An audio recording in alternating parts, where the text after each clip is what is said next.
Welcome to MNterview, where we interview people making a difference in Minnesota, a pun that no one has used ever before. Today, we are with the Director of Public Policy and Advocacy for the Council on Crime and Justice, and the co-chair of the Minnesota Second Chance Coalition, Josh Esmay. Let's give him a round of applause. Happy to be here. So, Josh, you work for the Council on Crime and Justice, correct? That's right. And so to start, which do you prefer more, crime or justice? Let me say that again. Which do you prefer more, crime or justice? And because like every parent, you do have a favorite, even though you don't say, I know. Because like if both of the siblings were hanging off a cliff, you would obviously try to like save one more than the other. Is it crime or justice that people want to know? So we've actually, at CCJ, we've been described as being lobbyists for criminals before, but we actually don't love crime.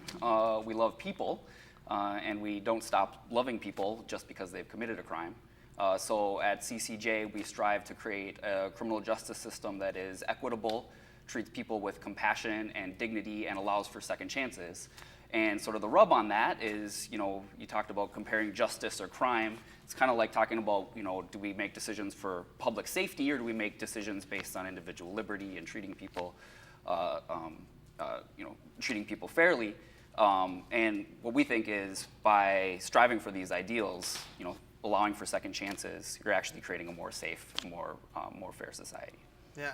So when someone gets a second chance or someone is released from prison, like what happens? So say someone from the Twin Cities is released in St. Cloud. I mean, do they get a ride home?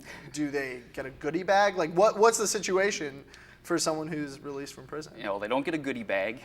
Depending on where they're going, they might get a ride, but they might not even get a ride. Wow.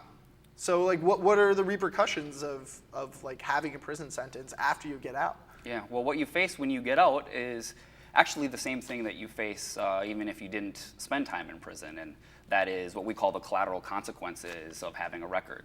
And these are the myriad barriers that exist. Sometimes they're legal barriers codified by state statute that work as disabilities, locking you out of benefits or employment opportunities.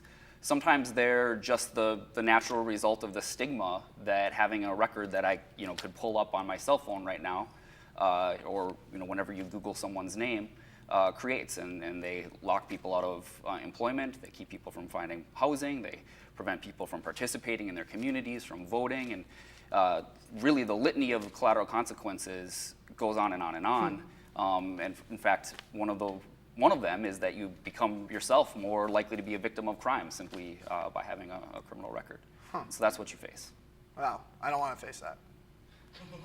So, yeah, that's as much as I can say about that. I just don't want that. So the Council on Crime and Justice and the Minnesota Second Chance Coalition work together to advance a bill that Governor Dayton just signed for expungement.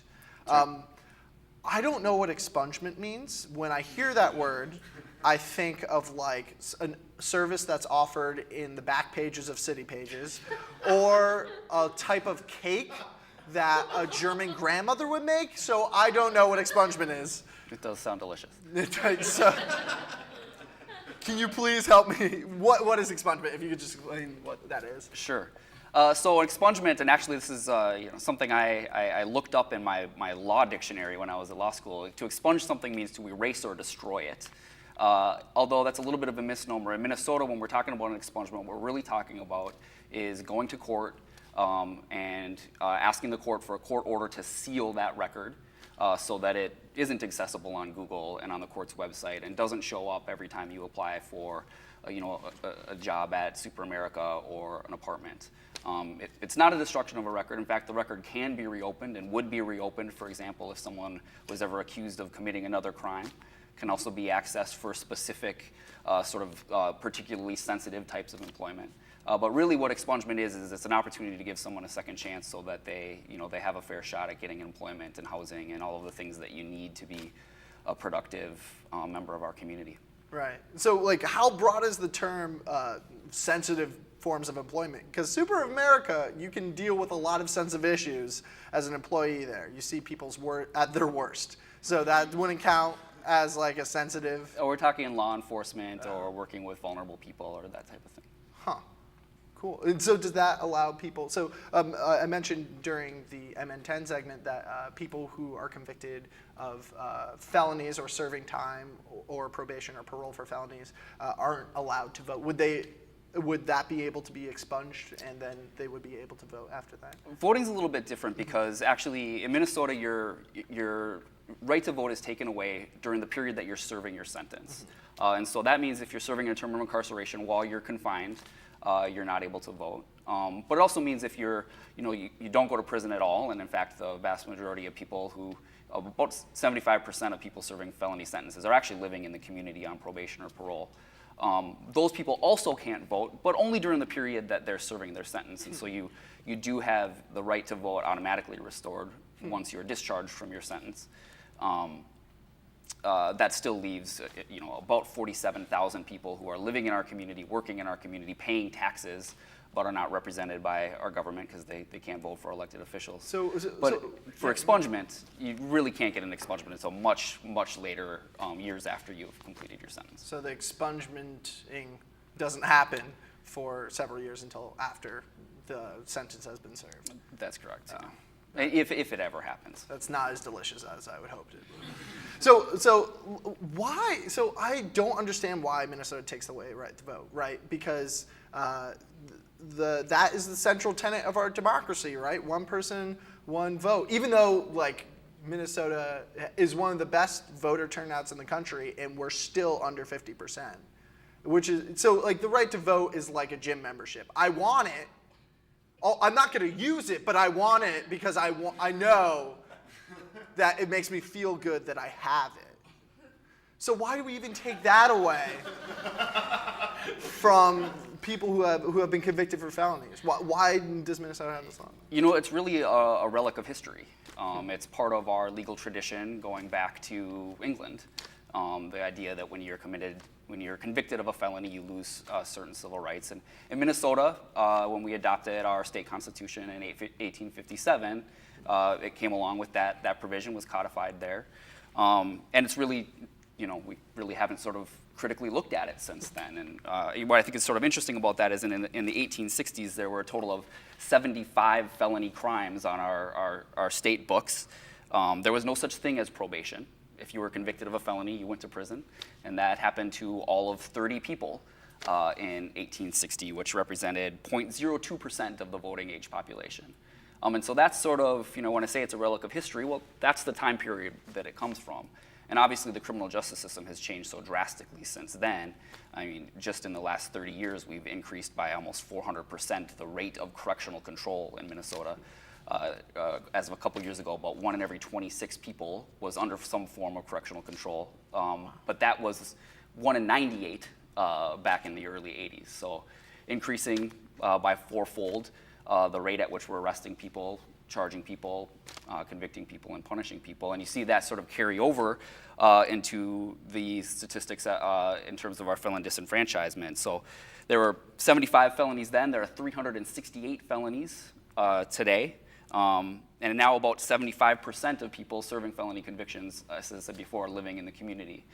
So whereas 0% were living in the community back in 1860, where it was 0.02% of the voting age population then, it's 1.5% of the voting age population now. And of course, that's looking at the state as a whole, but we know that the criminal justice system has these massive disparate impacts on communities of color. And so if you're looking at black men in Minnesota, for example, they're disenfranchised at a rate 12 times higher than white men. That's who's not able to vote. Wow. So, I mean, what would like the average Minnesotan who's watching this show and confused how they got here on the internet and asking themselves, when's Garrison Keillor gonna come on? Like that person, what can that person do to, work on these problems, these disparities, or advocate for change to the criminal justice system that doesn't help people or is brought down unfairly among many Minnesotans? Yeah. Well, you know, sort of the good thing about the criminal justice system is it's local. It's Minnesota politics, and so if you want to get involved, you know, you don't have to you don't have to call someone in Washington D.C. All you got to do is talk to your state representatives, your state lawmakers. You know, voting is a big part of it, but also just you know, helping raise their awareness that that these policies are unfair and need to be changed. You can get involved with a few different organizations. I am the co-chair of the Second Chance Coalition, so you can go to MNsecondChanceCoalition.org, sign up for our email list there. We'll keep you involved in what's happening at the legislature, invite you out for our annual rally. You can also go to the Council on Crime and Justice's website, www.crimeandjustice.org. And then the last thing, if you're interested in the voting, there's also a really impressive coalition, bipartisan coalition, with a huge diverse group of stakeholders, including law enforcement folks, and conservative think tanks and liberals, and everyone's coming together around that. You can find more about that at restorethevoteminnesota.org. So you can check out all those websites. And then the last thing is, changing these policies on a macro level is a big part of this, but it's also on an individual level too. So if you yourself have a record, or you know someone who has a record, at the Council on Crime and Justice, we do free legal clinics where people can come find out more information about their record, talk to an attorney about getting an expungement. You can find information about that on Council on Crime and Justice's website, and also a new website that we've created called the Aftermath Project. So it's criminalrecordsaftermath.com. And there's information there for all of these sort of collateral consequences that people may be facing. Yeah. Yeah, that's a better use of the name than my middle school grunge band, also called the Aftermath Project. It did much less good than your use of it. So if I miss the Second Chance Coalition rally, is there another rally that I can get to later? Oh, like a second chance. A second chance rally for the people who missed. We're working on the second chance. Okay, the second chance rally. Second chance. Yeah. No, there'll be a second. Okay. Yeah. Anyway, Russian doll situation of rallies to make sure that people are getting out the vote to help those incarcerated and dealing with criminal justice. Yeah. Sounds awesome. Good. Joshua Esmay from the Council on Crime and Justice. Thank you very much. That's the MNterview.